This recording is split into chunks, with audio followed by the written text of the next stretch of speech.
ચલો આજનો આપણે શરૂઆત કરીએ. આપણે એક નવા ટોપિક પર. ડી વિભાગ આપણે કમ્પ્લીટ કરી દીધો છે. હવે આપણે જઈએ એફ વિભાગ પર. ચાલો એફ વિભાગની વાત કરીએ તો એફ વિભાગને કહેવામાં આવે છે આંતર સંક્રાંતિ તત્વો. જેમ ડી વિભાગને સંક્રાંતિ તત્વો કહેવામાં આવતું હતું તેમ એફ વિભાગને કહેવામાં આવે છે આંતર સંક્રાંતિ તત્વો. હવે જે એફ વિભાગ છે એ એફ વિભાગ બે શ્રેણીઓ ધરાવે છે. કેમ? કારણ કે એક શ્રેણીમાં 4f કક્ષકમાં ઇલેક્ટ્રોન ભરાય છે, બીજી શ્રેણીમાં 5f કક્ષકમાં ઇલેક્ટ્રોન ભરાય છે. તો જે 4f કક્ષક છે તે શ્રેણીને કહેવામાં આવે છે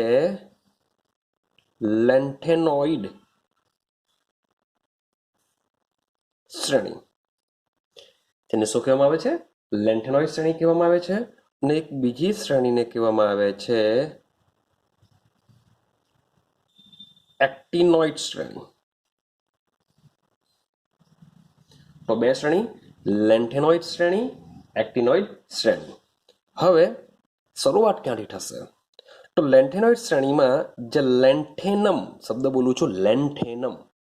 તો જે લેન્થેનમ તત્વો છે, તો લેન્થેનમ પછીના જે 14 તત્વો છે, લેન્થેનમ પછી જે 14 તત્વો છે એ 14 તત્વોનો સમાવેશ લેન્થેનોઇડ શ્રેણીમાં થાય છે.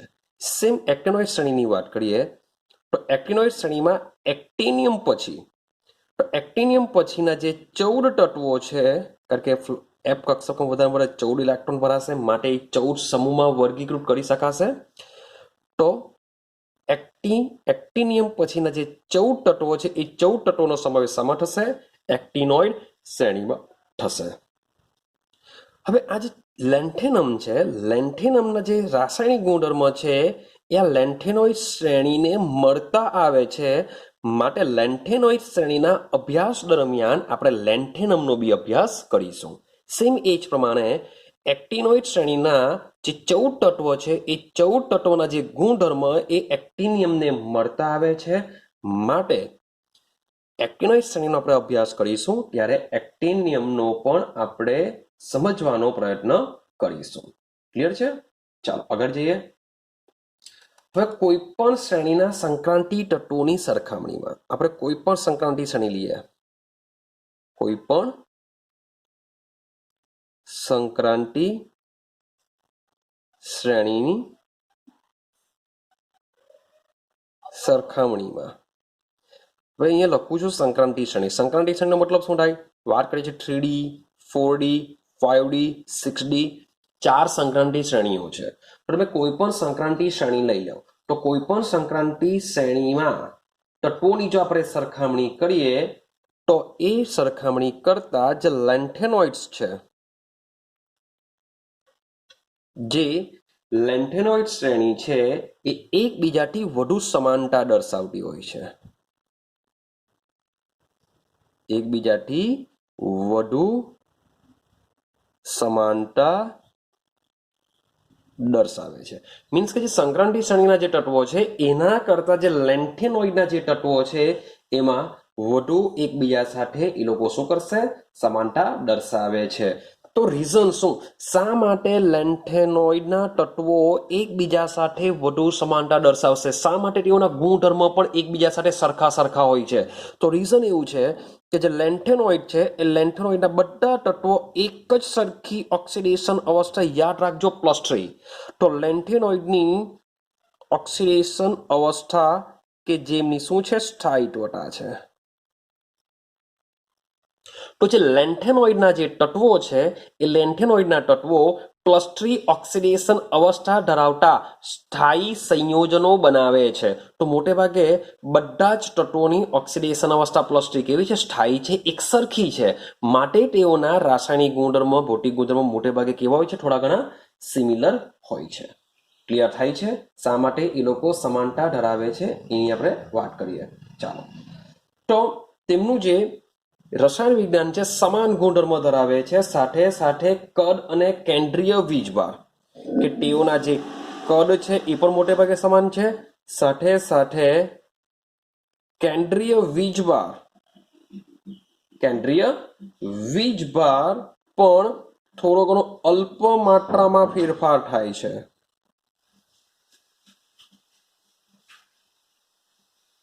તેઓના કદ પણ સમાન છે, તેઓનો કેન્દ્રીય વીજભારમાં પણ શું થાય છે? અલ્પ પ્રમાણમાં ફેરફાર થાય છે, જેથી તેઓ એકબીજાથી કેવા હોય છે? સમાન હોય છે. ક્લિયર છે? લેન્થેનોઇડ શ્રેણી વિશે આ પોઈન્ટ યાદ રાખવાનું કે તેઓ એકબીજાથી બહુ સમાન હોય છે. હવે વાત કરીએ એક્ટિનોઇડ શ્રેણી વિશે. તો એક્ટિનોઇડ શ્રેણીની જો વાત કરીએ તો એક્ટિનોઇડ શ્રેણીમાં વાત કરીએ એક્ટિનોઇડ શ્રેણી વધુ સમાનતા જોવા મળતી નથી. તેઓના જે તત્વો છે, એક્ટિનોઇડ શ્રેણીના જે તત્વો છે તેમાં આપણે વધારે પડતી સામ્યતા જોવા મળતી નથી. તો રીઝન શું છે?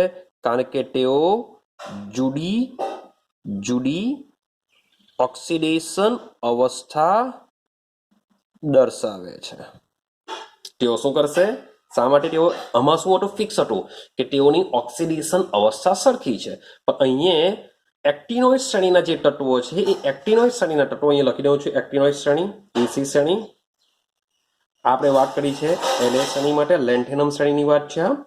તો એક્ટિનોઇડ શ્રેણીમાં શું થશે કે એક્ટિનોઇડ શ્રેણીના જે તત્વો છે જુદી જુદી ઓક્સિડેશન અવસ્થાઓ દર્શાવે છે.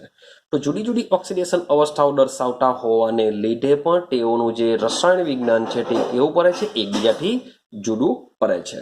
હવે સાથે સાથે એક્ટિનોઇડ શ્રેણીના જે તત્વો છે બધા જ શું છે? રેડિયો સક્રિય તત્વો છે. બધા જ રેડિયો સક્રિય તત્વો છે. તો બધા જ રેડિયો સક્રિય તત્વો છે, માટે આવા તત્વોનો અભ્યાસ પણ કેવો બને છે? મુશ્કેલ બને છે. માટે તેઓનો આપણે વધારે અભ્યાસ કરી શકતા નથી, કારણ કે તેઓ રેડિયો સક્રિય તત્વો છે. તો માટે બંને શ્રેણીની વાત કરીએ, ભલે 4F 5F F કક્ષક છે, F વિભાગના શ્રેણીઓ છે, પણ તેમ છતાં પણ બંને શું છે? એકબીજાથી અલગ પડે છે. માટે આ બંને શ્રેણીનો આપણે અલગ અલગ અભ્યાસ કરીશું. તો હવે આપણે શરૂઆત કરીએ લેન્થેનોઇડ શ્રેણી, પછી આપણે વાત કરીશું એક્ટિનોઇડ શ્રેણી વિશે. તો હવે આપણે ચર્ચા કરીએ લેન્થેનોઇડ શ્રેણી. લેન્થેનોઇડ શ્રેણીનું આખું કમ્પ્લીટ કરીશું, પછી એક્ટિનોઇડ શ્રેણી પર જશું. તો વાત કરીએ લેન્થેનોઇડ શ્રેણી. ક્લિયર છે? ચાલો, તો લેન્થેનોઇડ શ્રેણીની સૌથી પહેલા સામાન્ય સંજ્ઞાની વાત કરીએ. લેન્થેનોઇડ શ્રેણીને સામાન્ય લેન્થેનોઇડ વાક્ય બોલાય છે લેન્થેનોઇડ. તો લેન્થેનોઇડની સામાન્ય સંજ્ઞા છે એલએન. યાદ રાખજો, એલે લેન્થેનમ તત્વ છે, પણ આ શ્રેણીની સંજ્ઞા શું છે? લેન્થેનોઇડ શ્રેણીની સામાન્ય સંજ્ઞા છે એલએન થી એનો ઉપયોગ કરવામાં આવે છે. એલએન મીન્સ કે લેન્થેનોઇડ શ્રેણી. તો સૌથી પહેલા લેન્થેનોઇડ શ્રેણીમાં કયા કયા તત્વો આવેલા છે, એ લોકોની પરમાણુ ક્રમાંક શું છે, ઇલેક્ટ્રોનિક કોન્ફિગરેશન શું છે, એની પહેલા ઇન્ફોર્મેશન મેળવીએ, પછી આપણે આગળ વધીશું. તો સમજીએ કયા કયા લેન્થેનોઇડ 14 તત્વોની જે શ્રેણી આવેલી છે એ 14 તત્વો કયા કયા છે, શું છે, એને સમજવાનો પ્રયત્ન કરીએ. તો આપણે નામ પણ લખીશું, કારણ કે નામ પર તમારા માટે નવા રહેશે. એની સંજ્ઞા લખીશું, પરમાણુ ક્રમાંક, ઇલેક્ટ્રોનિક કોન્ફિગરેશન, આપણે બધું જ સમજવાનો મને પ્રયત્ન કરીએ. ચલો સમજો. તો મેં તમને કીધેલું છે કે 14 તત્વો સિવાય પણ આપણે એક તત્વની ઇન્ફોર્મેશન મેળવવી પડશે, કારણ કે લેન્થેનમ છે એના જે ગુણધર્મ છે એ લેન્થેનોઇડ શ્રેણીને મળતા આવે છે. માટે લેન્થેનોઇડનો જ્યારે બી આપણે અભ્યાસ કરીશું ત્યારે લેન્થેનમને પણ આપણે લેવું પડશે. તો શરૂઆત આપણે લેન્થેનમથી કરીશું. લેન્થેનમ ક્લિયર છે? આ નામ છે, બાજુમાં અહીંયા લખતા જ જઈએ આપણે. આ છે નામ, બાજુમાં આપણે લખીશું એની સંજ્ઞા. ચાલો, લેન્થેનમની સંજ્ઞા થશે La. બરાબર સમજવાનો પ્રયત્ન કરજો. લેન્થેનમ સંજ્ઞા થશે La. લેન્થેનમ પછી આવશે સીરિયમ. લેન્થેનમ પછી શું આવશે? સીરિયમ. તો સીરિયમની સંજ્ઞા આવશે Ce. પછી આવશે પ્રેસિઓડિયમ. પ્રેસિઓડિયમ યાદ રાખજો શબ્દ પ્રેસિઓડિયમ. પ્રેસિઓડિયમ માટે આવશે પ્રેસી નામ જ છે પ્રેસી, ર નથી પણ સાયલેન્ટ રહેશે, પ્રેસિયોડિયમ માટે એની સંજ્ઞા આવશે પીઆર, પ્રેસિયોડિયમ. ક્લિયર છે? ચાલો, ત્યાર પછી આવશે નિયોડિયમ.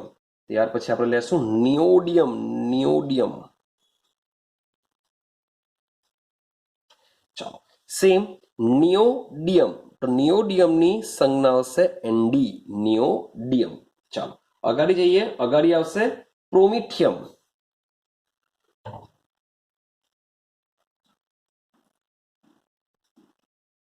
અગાડીની સંજ્ઞા છે, સોરી, પ્રોમિથિયમ એનું નામ છે. પ્રોમિથિયમ, પ્રોમિથિયમ મીન્સ કે આવશે પીએમ. પ્રોમિથિયમ આવશે પીએમ. ચાલો, અગાડી જઈએ. અગાડીનું નામ આવશે સમેરિયમ. અગાડી નામ આવશે સમેરિયમ. તો સમેરિયમ નામ છે સમેરિયમ એસએમ. સમેરિયમ એસએમ આવશે. ચાલો, પછી આવશે યુરોપિયમ. યુરોપિયમ. તો યુરોપિયમની વાત કરીએ. યુરોપિયમ માટે સંજ્ઞા આવશે ઈયુ. યુરોપિયમ માટે શું કહેશું? ઈયુ કહેશું. ચાલો, ત્યાર પછી આવશે ગેડોલિનિયમ. ત્યાર પછી શું આવશે? ગેડોલિનિયમ.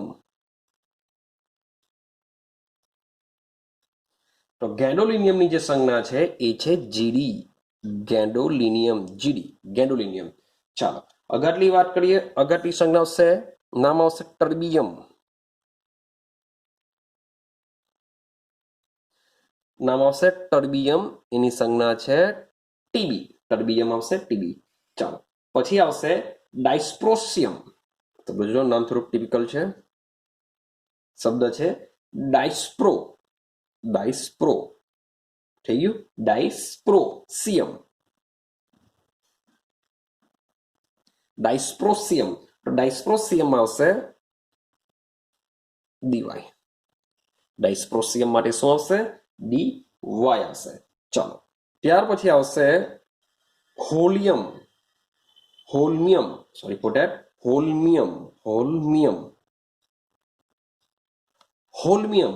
તો હોલ્મિયમ માટેની સંજ્ઞા આવશે HO અને કહેશું હોલ્મિયમ. ચાલો, હોલ્મિયમ. પછી આવશે અર્બિયમ. પછી આવશે અર્બિયમ.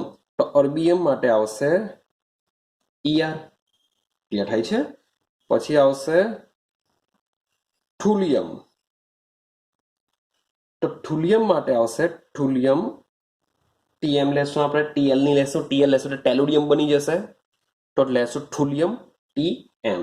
ક્લિયર છે? થુલિયમમાં TL ની લઈ લેતા, કારણ કે ટેલુડિયમ બની જશે. થુલિયમ માટે લેશું TM. ચાલો, આગળ જઈએ. ત્યાર પછીનું તત્વ છે યટરબિયમ. ગટરબિયમ નથી ભાઈ, આ છે યટરબિયમ. તો યટરબિયમ માટે આવશે YB. યટરબિયમ YB. અને લાસ્ટ તત્વ છે લ્યુટેશિયમ.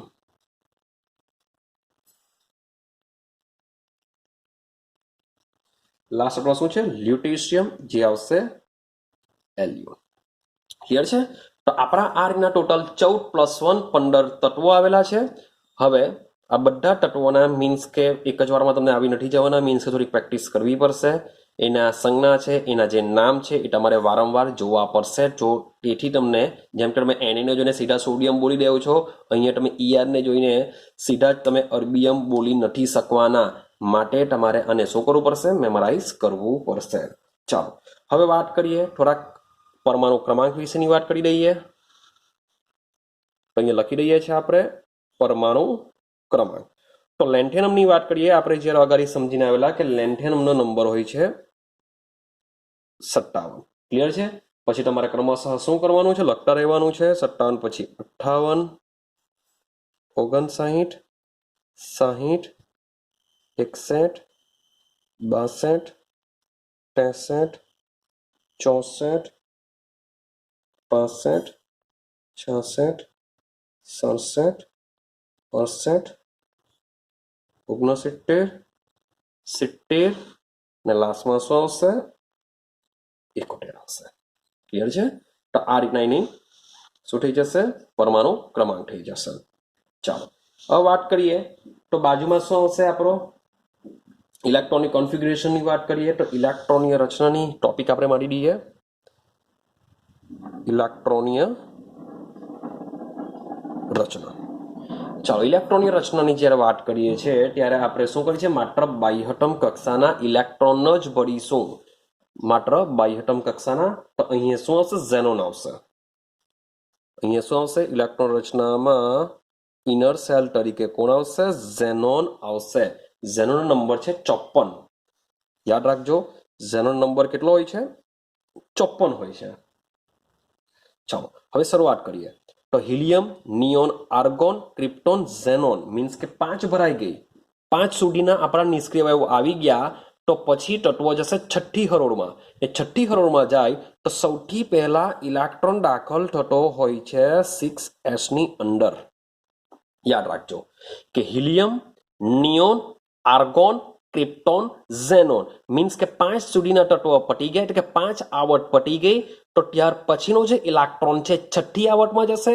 છઠ્ઠી આવર્તનું સૌથી પહેલું તત્વ કોણ હશે, 6s હશે. તો 6sમાં સૌથી પહેલા ઇલેક્ટ્રોન દાખલ થશે. અને પછી આ લેન્થેનમ છે એ ડી વિભાગનું તત્વ છે. પછી ઇલેક્ટ્રોન જશે 5d ની અંદર. ક્લિયર થાય છે? પણ જ્યારે ઇલેક્ટ્રોનને બહાર કાઢવાની વાત આવશે ત્યારે 6s જે ક્વોન્ટમ આંક તમે જોશો, મુખ્ય ક્વોન્ટમ આંક, તો અહીંયા 5 છે, અહીંયા 6 છે. મીન્સ કે છઠ્ઠો છે, છઠ્ઠામાં 6sમાં રહેલો જે ઇલેક્ટ્રોન છે એ કેન્દ્રથી દૂર છે. કેન્દ્રથી દૂર હોવાથી ઇલેક્ટ્રોન સૌ પ્રથમ 6sમાંથી દૂર થશે અને પછી 5d માંથી દૂર થશે અને ભરાશે પહેલા 6sમાં. માટે આપણે જ્યારે પણ ઇલેક્ટ્રોનિક કોન્ફિગ્યુરેશન લખીશું ત્યારે આ 6s ને શું કરીશું, આ બાજુ લખીશું. ક્લિયર થાય છે? ખરેખર 6sમાં પહેલા દાખલ થશે, પછી 5d માં દાખલ થાય. પણ જ્યારે ઇલેક્ટ્રોન બહાર નીકળવાની વાત આવશે ત્યારે શામાંથી નીકળશે, 6s માંથી નીકળશે. 5d જ્યાં આપણે ડી વિભાગના કરીએ છીએ તે જ પ્રમાણે આપણે f વિભાગમાં બી કરીશું. ચાલો, અગર જે મીન્સ કે તમને યાદ રાખવા માટે ઈઝી પડશે કે ભાઈ 5 સુધીના નિષ્ક્રિય વાયુ પટી ગયા છે, છઠ્ઠી શ્રેણી આવશે એટલે 6s માં દાખલ થશે, બાજુમાં કોણ આવશે, 5d આવશે. ચાલો, નંબર છે 57. 54 સુધી આવી ગયા તો પહેલા 6sમાં 2 ઇલેક્ટ્રોન ચાલ્યા જશે. 54 ને 2 56, એક આવશે ડી માં. તો યાદ રહેશે, આ રીતે તમારી ઇલેક્ટ્રોનિક કોન્ફિગ્યુરેશન બની જશે. ચાલો, આ પહેલું જ વિચિત્ર લઈ લઈએ, સીરિયમ. સીરિયમ શા માટે વિચિત્ર છે એ તમને ખબર પડશે હમણાં જ. હવે સમજો કે મેં તમને કીધું કે સૌથી પહેલા ઇલેક્ટ્રોન શામાં દાખલ થશે, 6s2. s માં તો 2 ભરાવાના જ, પછી જ અગાડી જશે. ચાલો, હવે એકચ્યુઅલી જે આ સીરિયમ છે એ સીરિયમ એફ વિભાગનું તત્વ છે. સીરિયમ શું છે, એફ વિભાગનું તત્વ છે. તો ખરેખર 5d માં ઇલેક્ટ્રોન ભરાવા નહીં જોઈએ, કારણ કે લેન્થેનમ પછીના જે 14 તત્વો પછી જે છે એમાં પાછું 5d2 આવશે. પણ ખરેખર સીરિયમમાં 5d કક્ષકમાં ઇલેક્ટ્રોન ભરાવા નહીં જોઈએ. તેની જગ્યાએ અહીં 5d ની અંદર પણ એક ઇલેક્ટ્રોન રહે છે, સાથે સાથે 4f માં પણ એક ઇલેક્ટ્રોન રહે છે. ખરેખર જોવા જઈએ તો નંબર છે 54, નંબર છે 58, એટલે 54 ને 2 56, 57, 58. ખરેખર 4f માં જ 2 ઇલેક્ટ્રોન આવી જવા જોઈએ. તેની જગ્યાએ 4f માં શું રહે છે, એક ઇલેક્ટ્રોન રહે છે. 5d માં પણ એક ઇલેક્ટ્રોન રહે છે. મારે સીરિયમની જે ઇલેક્ટ્રોનિક કોન્ફિગ્યુરેશન છે તમારે શું કરી રાખવી પડશે, યાદ રાખવી પડશે. આ પહેલું વિચિત્ર. ચાલો, ત્યાર પછી વાત કરીએ પ્રેસિયોડિયમ. તો પ્રેસિયોડિયમની શું થશે, તો પ્રેસિયોડિયમની ઈઝી પડશે, કારણ કે હવે માત્ર આવશે 4f અને આવશે 6s. તો 6s માં 2 ઇલેક્ટ્રોન ચાલ્યા જશે એટલે 54 ને 2 56, નંબર છે 59. તો કેટલા જશે એમાં, વિચારી દઉં, તો એમાં ઇલેક્ટ્રોન જશે 3. 2 ની જશે, એક પછી 2 નહીં લખતા. તો જોઈ લેજો, 59 એટલે 54, 55, 56, 57, 58, 59. તો આ રીતે 3 ઇલેક્ટ્રોન આવશે. 2 ની હશે. હવે 5d માં તમારે ભરવાનું નથી. ચાલો, હવે વાત કરીએ આગળની કોન્ફિગ્યુરેશન. 1 2 3 1 2 3. આપણે જઈએ હવે 60 પર. તો 60 પરની વાત જો કરીએ તો 60 માં સેમ ટુ શું થશે, હવે 4f4. હવે તમને ઈઝી પડશે, 4f4 6s2. ચાલો, આમાં શું થશે, 4f5 6s2. આમાં શું થશે, 4f6 6s2. આપણે વાત કરીએ છીએ સમેરિયમની, તો સમેરિયમમાં બી સેમ આ જ જોવા મળશે. યાદ રાખજો, સમેરિયમ બી યાદ રાખવાનું છે. કેમ યાદ રાખવા માટે કહું છું? કારણ કે આપણી શું થઈ જશે કે અહીંયા 6s માં 1 ઇલેક્ટ્રોન થઈ જશે, 4f માં 7, કારણ કે વધુમાં વધુ 14 ઇલેક્ટ્રોન સમાય તો 7 ઇલેક્ટ્રોન જો હોય તો અર્ધપૂર્ણ રચના કહેવાશે. તો ભાઈ અહીંયા ક્રોમિયમ ને કોપરની જેમ સમેરિયમ s નો 1 ઇલેક્ટ્રોન લઈ લેતો નથી, એમાં માત્ર 4f6 6s2 જ આવશે. યાદ રાખજો. આ ક્લિયર? તો અહીંયા 7 ઇલેક્ટ્રોન, અહીંયા 1 ઇલેક્ટ્રોન, આવું થતું નથી. ચાલો વાત કરીએ યુરોપિયમ. યુરોપિયમમાં સેમ થશે 4f7 6s2 મીન્સ કે કેવી રચના કહેવાશે? અર્ધપૂર્ણ રચના કહેવાશે. શામાં? યુરોપિયમની અંદર. તો યુરોપિયમની જે કોન્ફિગરેશન છે એમાં શું છે? અર્ધપૂર્ણ ઇલેક્ટ્રોનીય રચના આવશે જે સ્થાયી દ્વારા પ્રાપ્ત કરશે. હવે ગેડોલિનિયમ ગાંડો થશે એવું યાદ રાખવાનું. ગેડોલિનિયમ શું થશે? ગાંડો થશે. શા માટે ગાંડો થશે? કારણ કે ઇલેક્ટ્રોનિક કોન્ફિગરેશન 4f8 આવશે. તો વિચાર કરો કે એમાં 8 ઇલેક્ટ્રોન છે, તો 8 ઇલેક્ટ્રોન શું કરશે? 1 ઇલેક્ટ્રોન બાજુની કક્ષકમાં આપી દેશે સ્થાયીત્વતા મેળવવા માટે. માટે અહીંયા બનશે 4f7, 1 ઇલેક્ટ્રોન ચાલ્યો જશે 5d1 ની અંદર અને 6s2 જોવા મળશે. તો આ કોન્ફિગરેશન તમારે યાદ રાખવાની છે. ગેડોલિનિયમ વિચિત્ર છે. અર્ધપૂર્ણ રચના પ્રાપ્ત કરવા માટે 1 ઇલેક્ટ્રોન યાદ રાખજો ડી કક્ષકમાં ચાલ્યો જશે, અને બાજુ સમેરિયમની અંદર અર્ધપૂર્ણ રચના પ્રાપ્ત કરવા માટે 1 ઇલેક્ટ્રોન એસ કક્ષકમાંથી આવતો નથી. તમને બધી ઇલેક્ટ્રોનિક કોન્ફિગરેશન પડી જશે. પછી પાછું એક પોઈન્ટ કહેવા જેને લીધે તમે આવું આમાંથી કરવા જશો નહીં. તો પહેલા આપણે આગળ જોતા જઈએ, પછી વાત કરીએ. ચાલો પછી વાત કરીએ આપણે ટર્બિયમ. તો ટર્બિયમમાં સેમ 4f. હવે 8 ઉતારવાની જતા, કારણ કે ઓલરેડી અહીંયા 8 છે, તો અહીંયા શું આવશે? 9 આવશે. 6s2 ક્લિયર થાય છે? આગળ જઈએ આપણે. અહીંયા આવશે 4f10 6s2. આગળ જઈએ 4f11 6s2 4f12 6s2. ચાલો આગળ જઈએ 4f13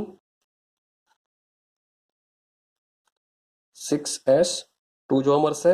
અહીંયા આવી જઈએ 4f14 6s2. હવે શું થશે? 14 ઇલેક્ટ્રોન ભરાઈ ગયા.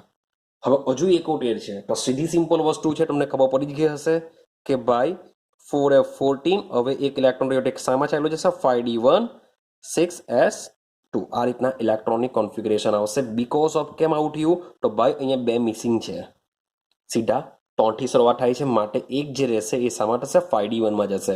તો તમારે 3 જ ઇલેક્ટ્રોનિક કોન્ફિગરેશન યાદ રાખવાની છે જોવા જાય તો. એક છે સીરિયમ કે જેમાં 5d1 આવે છે, હા કે ના? એક છે ગેડોલિનિયમ કે જેમાં 5d1 આવે છે, અને એક છે લ્યુટેશિયમ જેમાં 5d1 આવે છે. આ 3 તત્વો એવા છે જેમાં 5d કક્ષક આવેલી છે, બાકી કોઈમાં પણ 5d કક્ષક આવેલી નથી. તમે બીજું એક પોઈન્ટ આમાં જોઈ શકો છો કે ટોટલી 15 તત્વોની અંદર તમે જોશો તો 6s2 સંપૂર્ણ ભરાયેલી છે. કશે પણ તમને 1 ઇલેક્ટ્રોન જોવા મળશે નહીં. ટોટલી બધામાં 6s2 સંપૂર્ણ ભરાયેલી છે. ક્લિયર થાય છે? તો આની ઇલેક્ટ્રોનિક કોન્ફિગરેશન છે. 3-4 તત્વો તમારે શું કરવા પડશે? યાદ રાખવા પડશે.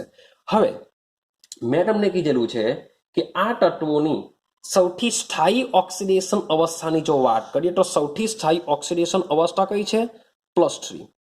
પણ તેમ છતાં બી આપણે ભણીશું તે +2 પણ ધરાવે છે, સાથે સાથે +4 પણ ધરાવે છે, પણ +3 ની કેવી છે? સ્થાયીત્વતા વધારે છે.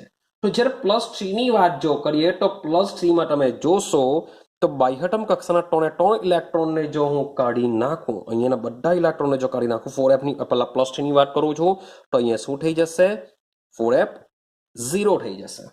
ક્લિયર? હવે અહીંયાના 3 ઇલેક્ટ્રોન મતલબ શું થાય? 2 અને 1. 3 ને જો કાઢી નાખું તો સીરિયમમાં થઈ જશે 4f1 થઈ જશે. ક્લિયર થાય છે? પહેલું તત્વ મીન્સ કે થઈ ગયું સીરિયમ 4f1 +3 માં.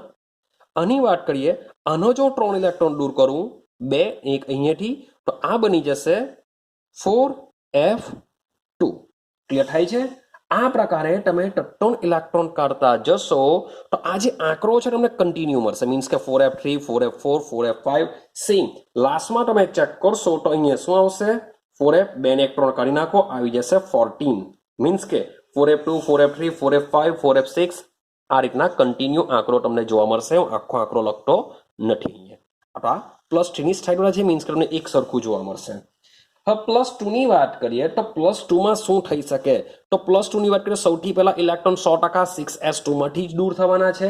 માટે અહીંયા તમે ભાઈ 4f0 છે, માટે મીન્સ કે કઈ રહેશે ને ઇલેક્ટ્રોન, તો અહીંયા હું 4f0 લખતો નથી, માત્ર લખાવ 5d1. હા, તમે બાજુમાં 4f0 લખવું હોય તો લખી શકો છો, પણ અહીંયા લખું છું માત્ર 5d1. હવે અહીંયા વાત કરીએ તો 6s2 મીન્સ કે જો 2 ઇલેક્ટ્રોન +2 માંથી નીકળશે તો નીકળવાના શામાંથી, 6s2. તો હવે આને બી એક સીરિયમને યાદ રાખવા જેવું છે. +2 માં શું થશે, તો સીરિયમમાં +2 ની ઓક્સિડેશન અવસ્થાની અંદર 2 ઇલેક્ટ્રોન આમાંથી નીકળવાના. પણ 5d1 નો જે એક ઇલેક્ટ્રોન છે એ 5d1 નો એક ઇલેક્ટ્રોન સીધો 4f માં જઈને બેસી જાય છે અને બનાવી દે છે 4f2. તો આ જે ઇલેક્ટ્રોનિક કોન્ફિગરેશન છે તમારે યાદ રાખવું પડશે, મીન્સ કે સીરિયમને તમારી આખી લાઈન યાદ રાખવી પડશે. ક્લિયર થાય છે કે 5d1 ની લખાઈ જાય, ડી માંથી એક ઇલેક્ટ્રોન આ બાજુ ટ્રાન્સફર થઈ જાય છે અને એ 4f2 માં ચાલ્યો જશે. હવે 2 ની વાત કરીએ તો સેમ અહીંયાથી નીકળશે, અહીંયાથી બની જશે 4f3, અહીંયા બની જશે 4f4, અહીંયા બની જશે 4f5 બની જશે.